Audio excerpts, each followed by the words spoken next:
এই সূর্য সন্তানদেরকে হত্যা করেছে এই হারমাত বাহিনী।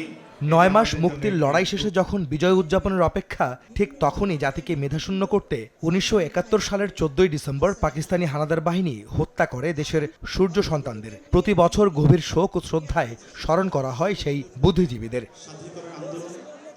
শহীদ বুদ্ধিজীবী দিবস উপলক্ষে রাজধানীর ইঞ্জিনিয়ারিং ইনস্টিটিউশনে এই আলোচনা সভার আয়োজন করে বিএনপি।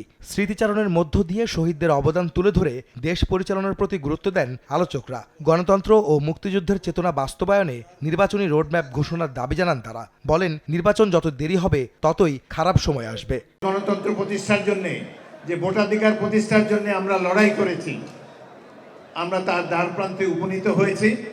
আমরা আশা করব বর্তমান সরকার অতি অল্প সময়ের মধ্যেই গণতন্ত্র এবং ভোটাধিকার অর্জনের জন্য একটি নির্বাচনের রোডম্যাপ ঘোষণা করবেন, যাতে করে ৭১ মহান মুক্তিযুদ্ধের লক্ষ্য আমরা যেন অর্জিত হয়েছে বলে দেখে যেতে পারি। সংস্কারের কথা বলে যদি নির্বাচনটাকে বিলম্ব করা হয়, তাহলে এই সরকারের জন্য খারাপ খবর বয়ে আনবে, এদেশের জনগণও ক্ষতিগ্রস্ত হবে।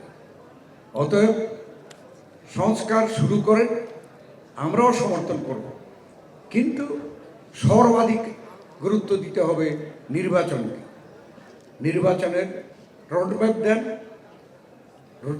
জনগণ যখন রোডম্যাপ দেখবে, তখন জনগণ নির্বাচনমুখী হয়ে যাবে। আর নির্বাচনমুখী হইলে এদেশে কোনো ষড়যন্ত্র এদেশে করা সম্ভব হবে না।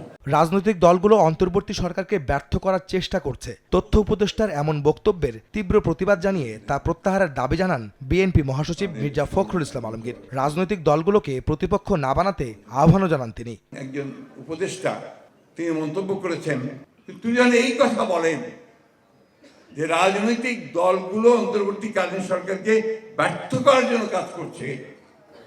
এটা অত্যন্ত মারাত্মক একটা অভিযোগ। এই উক্তিটা উনি কি জন্য করেছেন, কিভাবে করেছেন, কোন প্রেক্ষিতে করেছেন আমি জানি না। এটার গভীরতা উক্তি উনি বুঝাইতেন কিনা তা আমি জানি না, কিন্তু এটা কিন্তু অত্যন্ত একটা মারাত্মক একটা উক্তি। আমি তীব্রভাবে প্রতিবাদ করছি এবং আমি মনে করি যে এই ধরনের উক্তির তার প্রত্যাহার করা উচিত। এবং আমি এটা মনে করে দিতে চাই যে দয়া করে রাজনৈতিক দলগুলোকে বা রাজনীতিকে আপনাদের প্রতিপক্ষ বানাবেন না। রাজনৈতিক দলগুলো আপনাদেরকে সহযোগিতা করছে, কারণ এটা রাজনৈতিক দলের দায়িত্ব। সেখানে আজকে যদি আপনি বলেন যে আমরা এটাকে ব্যর্থ করার চেষ্টা করছি, আমরা হাজারবার বলেছি, আমাদের চেয়ারম্যান বলেছেন, আমরা বলছি যে এই সরকার ব্যর্থ হওয়া মানে জনগণ ব্যর্থ হয়ে যাবে, আমরা ব্যর্থ হয়ে যাব, তাই না? তাহলে এই কথাটা ওনারা কেন বলবেন? প্রতিটি কথা আমাদের এখন মেপে কথা বলা দরকার। আমরা এমন কোনো কথা বলবো না যে আমাদের এই বিজয় সেটাকে নষ্ট করে দেয়, অর্জন নষ্ট করে দেয়।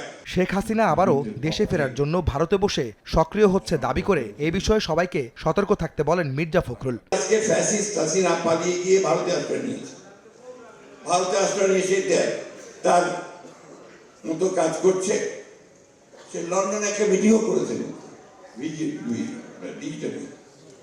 ডিজিটালি সে লন্ডনে আওয়ামী লীগের নেতাকর্মীদের নিয়ে একটা মিটিংও করেছে। অর্থাৎ সে সক্রিয়, সে অ্যাক্টিভ, সে তার কাজ করছে আবার ঋত ক্ষমতাকে ফিরে পাওয়ার জন্য।